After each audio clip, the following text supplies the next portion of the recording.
Hello dear students, welcome back to our channel all about NCERT. जैसा कि आप जानते हैं कि हमने हमारा 6th chapter reproduction in animals start कर दिया था। तो मैंने आपको पढ़ा दिया था ह्यूमन रिप्रोडक्टिव सिस्टम के बारे में। तो आज हम स्टार्ट करने वाले हैं विविपोरस एंड ओविपेरस एनिमल्स से। तो सबसे पहले विविपेरस एनिमल्स के बारे में पढ़ते हैं। We have learned that some animals give birth to young ones while some animals lay eggs which later develop into young ones. ये तो आपको पता ही होगा. The animals which give birth to young ones are called viviparous animals.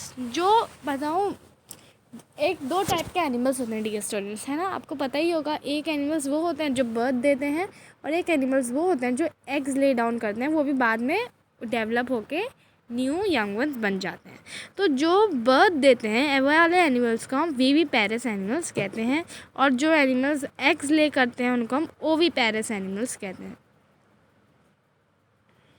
तो यहाँ पे देखो, the following activity will help you to understand better and differentiate between viviparous and oviparous animals.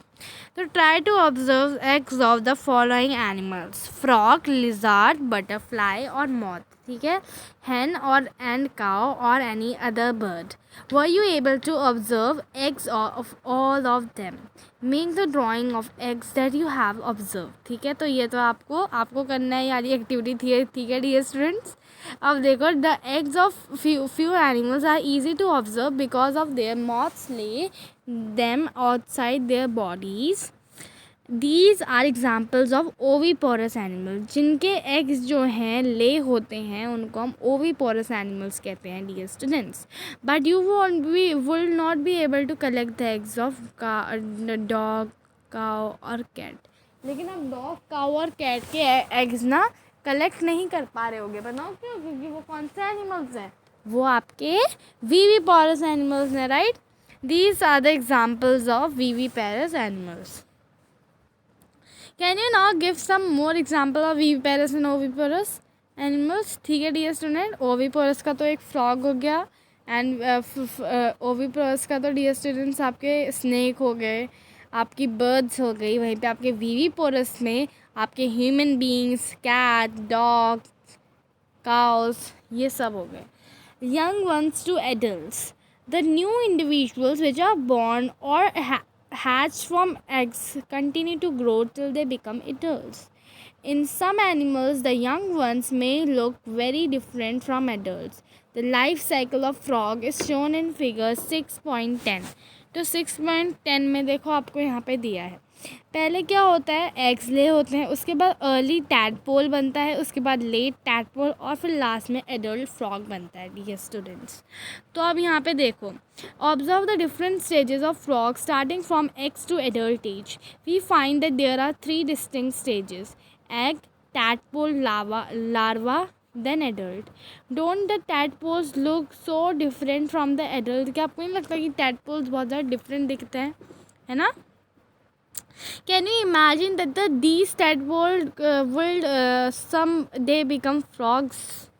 The tadpole transform into adults capable of jumping and swimming. ठीक है, जब वो jumping और swimming के capable हो जाते हैं. The transformation of the larva into an adult through a drastic change is called metamorphosis इसे हम कहते हैं. ठीक है, जब आपका ट्रांसफॉर्मेशन होता है किससे, लार्वा से एडल्ट बनने में, ये जो ड्रास्टिक चेंज होता है इसको. ठीक है, what about the changes that we observe in our body as we grow? Do you think that we too undergo metamorphosis? क्या आपको ऐसा लगता है कि हम भी मेटामॉर्फिस में जाते हैं डियर स्टूडेंट्स? अगर आपको लगता है, आप मेरे को कमेंट बॉक्स में येस या नो लिखकर ज़रूर बताना. In human beings, body parts similar to those present in the adults are present from the time of birth. जो बॉडी पार्ट्स होते हैं ना, वो ह्यूमन बींग्स में बचपन से ही, जब वो पैदा हुए होते हैं तब से ही उनके पास प्रेजेंट होता है. अब हम आते हैं 6.3 ए सेक्सुअल रिप्रोडक्शन. अभी तक हम सेक्सुअल रिप्रोडक्शन के बारे में पढ़ रहे थे डियर स्टूडेंट्स. अब आते हैं ए sexual reproduction. So far we have learned about the reproduction in some familiar animals, but what about very small animals like hydra and microscopic animals like amoeba? Do you know that how they reproduce? Let us find out. ठीक है, फटाफट पढ़ते हैं उनके बारे में भी. Get the permanent slides of hydra. Observe them using hand lens or a microscope. या तो आप hand lens ले सकते हैं या microscope. Look out for any budges from the parent body. ठीक है. Count the number of budges that you see in the different slides. Also note the size of budges. Now draw the diagram of hydra as you see. यहाँ पे आपको hydra दिया है. ठीक है dear students. As you see, compare it with the figure 6.11. ठीक है. In each hydra there may be one or more budges. These budges are developing into new individual. They are called buds. और जब ये new individual में develop होते हैं, इन budges को हम कहते हैं buds. Recall the presence of buds in the yeast. आपको तो पता होगा ना, budding होती है yeast में. आपने पढ़ा भी होगा yeast में present of bud होता है. In hydra, the new individual develop as outgrowths of a single parent. एक single parent के outgrowth से. This type of reproduction, which only a single parent is involved, is called asexual reproduction. जिसमें सिर्फ एक ही parent की requirement होती है, इसको हम asexual reproduction कहते हैं dear students. अब देखो, since the new individual developed from the bud in hydra, this type of asexual reproduction is called budding. जब आपका बड से कोई चीज़ न्यू इंडिविजुअल ग्रो होता है तो इस टाइप के asexual रिप्रोडक्शन को हम बडिंग कहते हैं. Another method of asexual reproduction is observed in the microscopic and organism amoeba. जो microscopic organism होता है amoeba, उसमें हमने observe करा है. Let us see how this happen. You have already learnt about the structure of amoeba. Now you will recall that the amoeba is a single cell organism. वो एक single cell organism होता है, ये तो सब आपको पता ही होगा. It begins the process of reproduction by the division of its nucleus into nuclei. जब उसका न्यूक्लियस किस में डिवाइड होता है, 2 न्यूक्लियाई में डिवाइड हो जाता है, तब उसका रिप्रोडक्शन स्टार्ट होता है.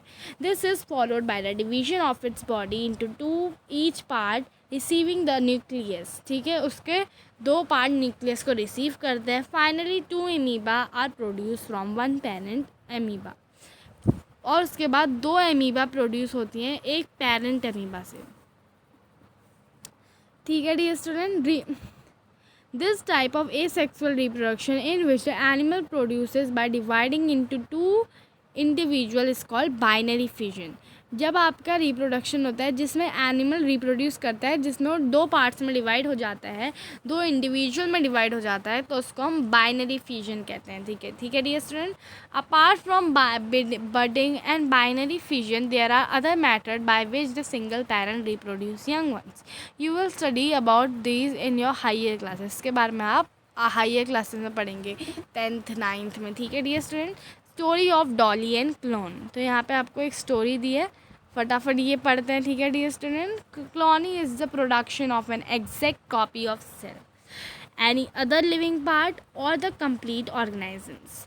Cloning of an animal was successfully performed for the first time by the land women and his colleagues at the Roslin Institute of Edinburgh, Scotland. They successfully cloned a sheep named Dolly.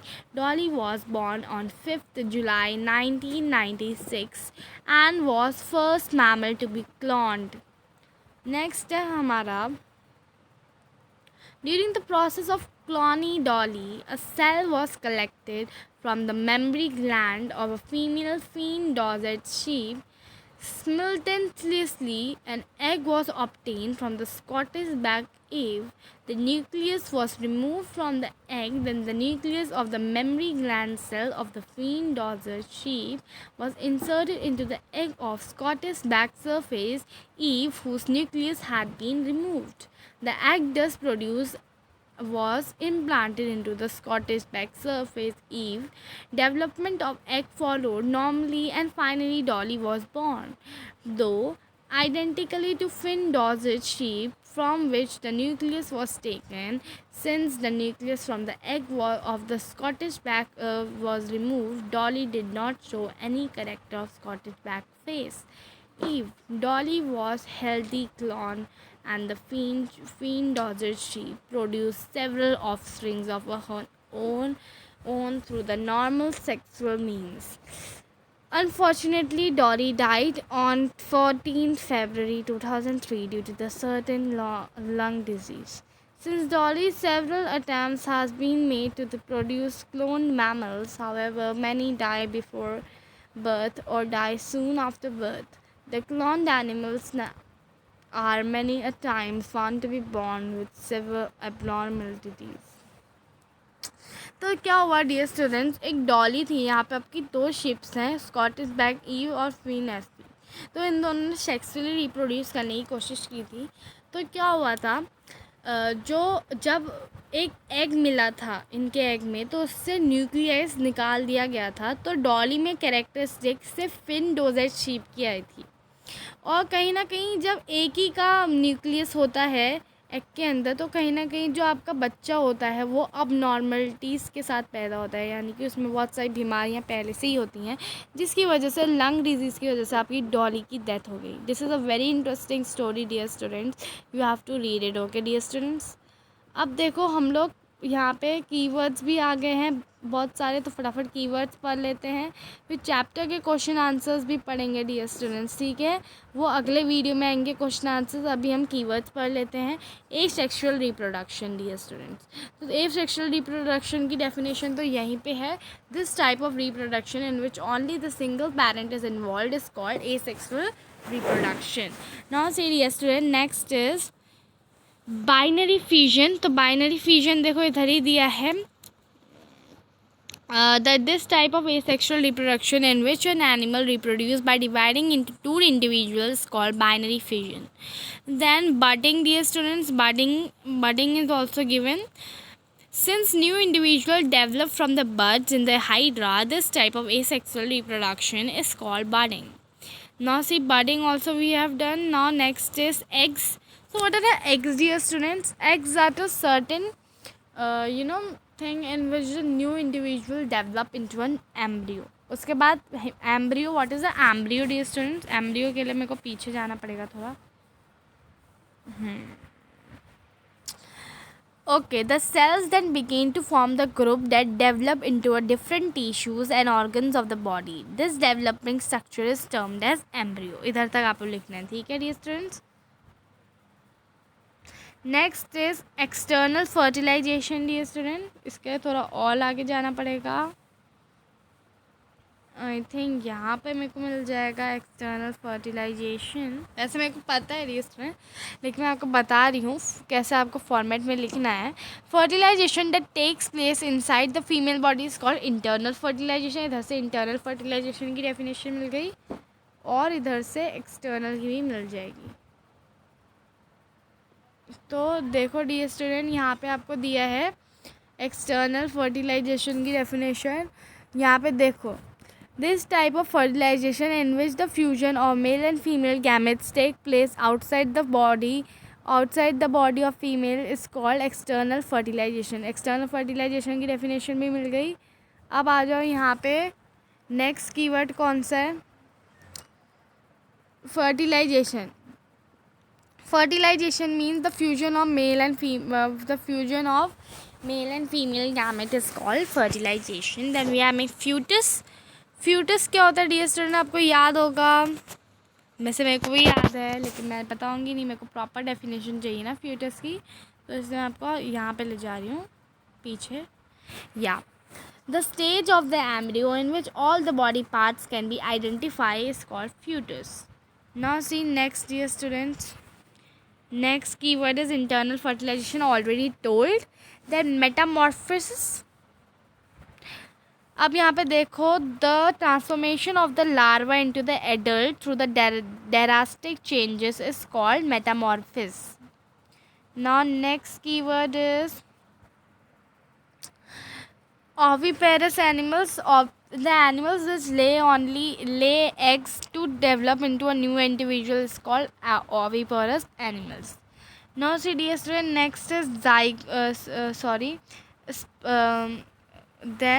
sexual reproduction. Sexual reproduction in a type of reproduction in which the fusion of male and female gamete is there, is called sexual reproduction, dear students. Then sperms are the male gametes which get fused with the female gamete to form a new individual. Then we are having viviparous animals. The animals which give birth to the new individual is called viviparous animals. Then zygote is nothing but the fusion of male and female gamete forms a zygote. And after that also, so now we have done with our these all things. ठीक है, तो we have done the keywords. Now the next video will be of the question answers, dear students. So thank you so much for watching. I hope that you all understood all the things in this reproduction in animals chapter. Such an interesting chapter this was. I hope that you all the things are clear, dear students. Thank you so much for watching. I hope that you all like the video and will forget our mistakes. Thank you so much.